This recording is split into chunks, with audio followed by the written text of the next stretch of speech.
Rahim, Assalamu alaikum. Today our topic is nerve impulses. Nerve impulses को detail में मैंने previous lecture में discuss किया था, जिसका लिंक आपको डिस्क्रिप्शन में मिल जाएगा. आज हम पढ़ लेते हैं two type of nerve impulses, यानी कि resting membrane potential and active membrane potential. Resting membrane potential क्या है? रेस्टिंग मेम्ब्रेन पोटेंशियल का मतलब है कि हमारे पास जब न्यूरॉन की आउटर सरफेस मोर पॉजिटिव हो जाए, इनसाइड मोर नेगेटिव हो जाए, इस तरह की पोजीशन को हम रेस्टिंग मेम्ब्रेन पोटेंशियल कहते हैं. रेस्टिंग मेम्ब्रेन पोटेंशियल का मतलब ये है कि न्यूरॉन रेस्ट में पड़ा हुआ है, यानी कि जब न्यूरॉन को कोई स्टिमुलस नहीं मिल रहा होता तो वो अंदर से नेगेटिव हो जाता है और बाहर से पॉजिटिव हो जाता है. इस तरह की पोजीशन को रेस्टिंग पोजीशन कहते हैं. और ये जो स्टेट होती है इसको पोलराइज स्टेट कहा जाता है. आप लोगों ने याद रखना है कि जब हमारे पास न्यूरॉन रेस्ट में पड़ा हो, उसको कोई स्टिमुलस ना मिल रहा हो और वो अंदर से नेगेटिव बाहर से पॉजिटिव हो, इस तरह की स्टेट को हम पोलराइज स्टेट कहते हैं.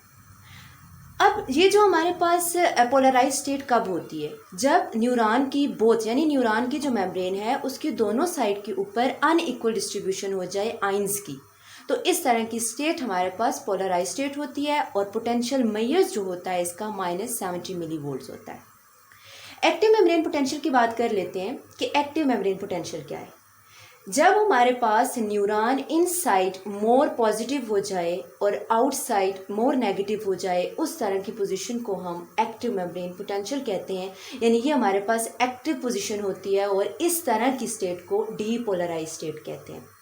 ये बात भी आपने याद रखनी है कि न्यूरॉन डीपोलराइज स्टेट में कब जाएगा? जब उसको स्टिमुलस मिलेगा.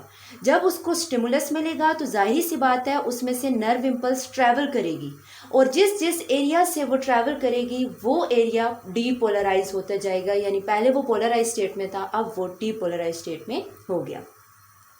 यहाँ पे हमारे पास positive charges move inside of neuron on receiving a stimulus. जैसे ही उसको स्टिमुलस मिलता है तो पॉजिटिव चार्जेस जो होते हैं वो न्यूरॉन के अंदर आना शुरू हो जाते हैं. इसका जो पोटेंशियल मेजर्स है वो 70 मिली वोल्ट्स है.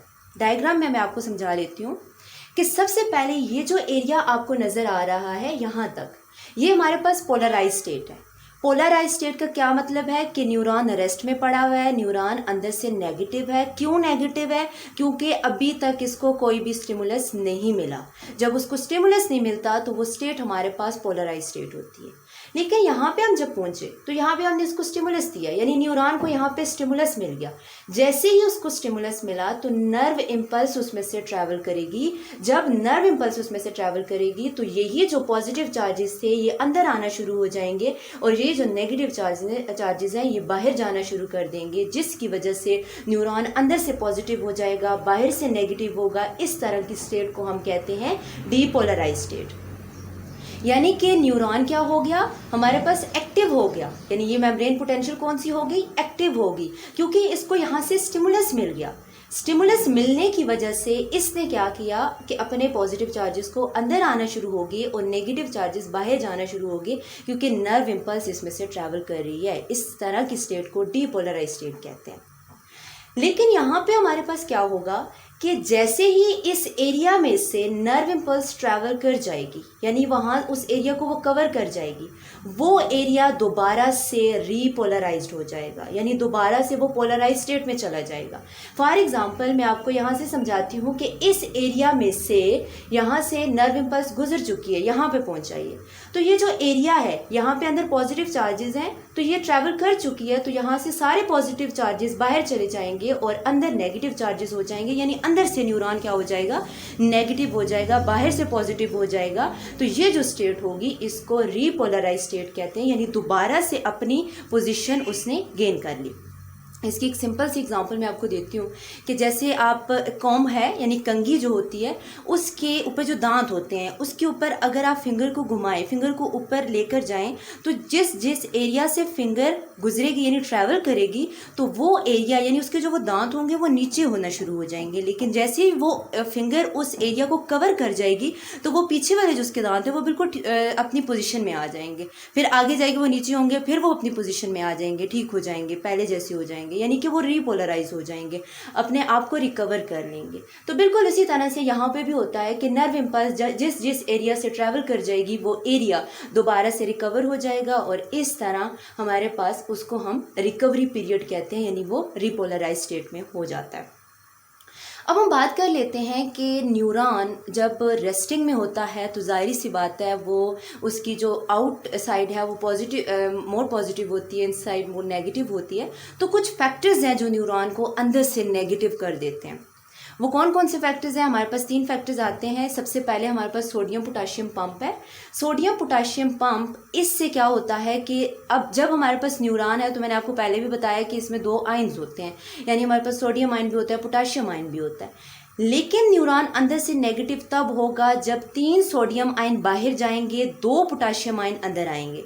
जाहिर सी बात है कि जब हमारे पास 2 पॉजिटिव चार्जेस अंदर आ रहे हैं, 3 पॉजिटिव चार्जेस बाहर जा रहे हैं, तो कौन सा एरिया हमारे पास मोर पॉजिटिव हो जाएगा? आउटसाइड, क्योंकि 3 पॉजिटिव बाहर जा रहे हैं, अंदर 2 पॉजिटिव रह गए, तो मतलब ये कि इनसाइड उसकी नेगेटिव की तरफ जा रही है। बेशक उसके अंदर पॉजिटिव चार्जेस मौजूद होते हैं, लेकिन पॉजिटिव चार्जेस कम होते हैं, जिसकी वजह से हम कहते हैं कि न्यूरॉन अंदर से नेगेटिव है। उसमें से 3 सोडियम आयन बाहर जाएंगे, 2 पोटाशियम आयन अंदर आएंगे, जिसकी वजह से न्यूरॉन अंदर से नेगेटिव हो जाएगा। इसी तरह से बात की जाए कि न्यूरॉन के अंदर कुछ ऑर्गेनिक एसिड और कुछ प्रोटीन्स मौजूद होते हैं, और उन एसिड्स के ऊपर नेगेटिव चार्जेस होते हैं, जिसकी वजह से वो न्यूरॉन को अंदर से नेगेटिव कर देते हैं। थर्ड फैक्टर देखा जाए तो पोटाशियम लीकेज है, कि पोटाशियम गेट्स लगे होते हैं हमारे पास, और पोटाशियम लीकेज की वजह से यानी पोटाशियम आयन बाहर जाना शुरू हो जाते हैं, जिसकी वजह से न्यूरॉन अंदर से नेगेटिव हो जाता है। अगर हम एक्टिव मेम्ब्रेन पोटेंशियल के फैक्टर्स की बात करें तो सबसे पहले हमारे पास आता है थ्रेशोल्ड स्टिमुलस। मैंने आपको पहले भी बताया कि न्यूरॉन को जैसे ही स्टिमुलस मिलता है न्यूरॉन एक्टिव हो जाता है। एक्टिव कब होता है? जब उसके अंदर पॉजिटिव चार्जेस आते हैं, बाहर नेगेटिव चार्जेस होते हैं, यानी उसमें से नर्व इम्पल्स गुजरती है तो हमारे पास न्यूरॉन एक्टिव होता है। तो थ्रेशोल्ड स्टिमुलस का क्या मतलब है? कि ऐसा स्टिमुलस जो इस काबिल हो कि वो न्यूरॉन के अंदर इलेक्ट्रोकेमिकल चेंज लेकर आए, इस तरह के स्टिमुलस को हम लोग थ्रेशोल्ड स्टिमुलस कहते हैं।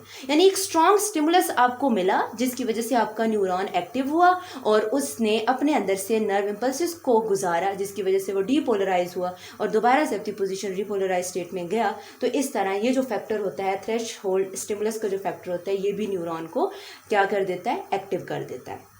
सेकेंड फैक्टर की बात करें तो हमारे पास इनफ्लक्स ऑफ सोडियम आयन। जब हमारे पास न्यूरॉन की इनसाइड यानी कि न्यूरॉन के अंदर जब सोडियम आयन ज़्यादा आना शुरू हो जाएंगे तो वो भी उसको अंदर से पॉजिटिव कर देंगे। जाहिर सी बात है, जब हमारे पास अंदर पॉजिटिव चार्जेस ज़्यादा होंगे तो अंदर वाला एरिया जो होगा वो हमारे पास पॉजिटिव हो जाएगा, बाहर वाला नेगेटिव हो जाएगा। तो ये 2 फैक्टर हैं जो कि इसको अंदर से पॉजिटिव कर देते हैं। अगर आप मेरे लेक्चर को फॉलो करना चाहते हैं तो आप मेरे चैनल को सब्सक्राइब करें, साथ में बेल के आइकन को प्रेस करें ताकि नए आने वाले लेक्चर्स आपको मिलते रहें। अल्लाह हाफिज़।